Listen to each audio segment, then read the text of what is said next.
Hello and welcome to another update video about Bitcoin. Yeah, Bitcoin is moving down here and continues to be in the same pattern that we discussed in previous videos. So there's literally no change. If you like to have a bit more context, then feel free to check out my last video from yesterday. This is really just sort of a bit of a refresher update video on Sunday. Bear in mind today at 5 p.m. UTC, we have our member live stream. Today we cover golden trading rules. The members voted for that topic. So if you're interested in that topic, check out the channel membership. You can also rewatch all the previous live stream tutorials and so on if you're joining. Okay, so Bitcoin is still in this pattern, still moving or dancing above that 25.3k level. I'm a bit amazed that it still is holding, whereas most of the altcoins are already selling off, including Ethereum.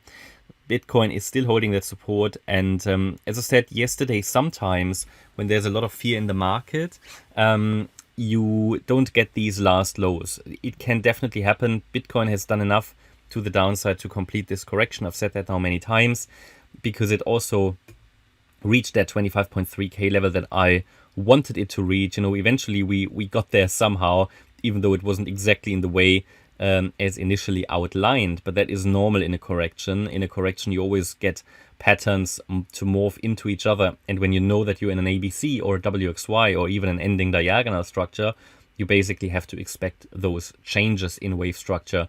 You have to expect them more than you don't expect them, okay? So that is part of the game, which is different from an impulse. There's only one impulse in Elliott Wave, but there are like more than 10 corrective structures. So therefore, it's easy for them to morph into each other. And let's look at this here. So the idea is that we're now moving down in this C wave of a Y wave, okay? And in this C wave, we have a 5-wave move. 1, 2 already done, and we could now be moving down in this third wave. That's pretty much in line with what Ethereum is doing. However, it appears to me that within this, so we have a wave 1 done, we have a wave 2 done, and we're in the wave 3.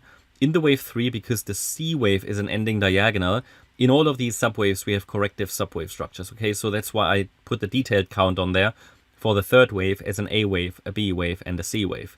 The C wave is also extremely choppy. So I expect the C wave, because we have nearly an overlap with wave 1 and wave 4, also the C wave of 3 to be an ending diagonal. I know it is complicated, but that's the best I can do with a count. It's an extremely difficult market and difficult wave count, but best I can give you is here the idea that this here is a 1, this is a 2, this here is a 3, which also explains why we only had 3 waves down here, yeah, because in an ending diagonal you have that, and we could now be either in the wave 4 still, maybe as a triangle or something, or the wave 4 peaked already, and next we're coming down in wave 5. But the next breakdown should take us below 25.3k, closer to around 24.5k. It's going to be interesting now, very interesting market, because Bitcoin doesn't want to go down. A lot of altcoins and also Ethereum are following through.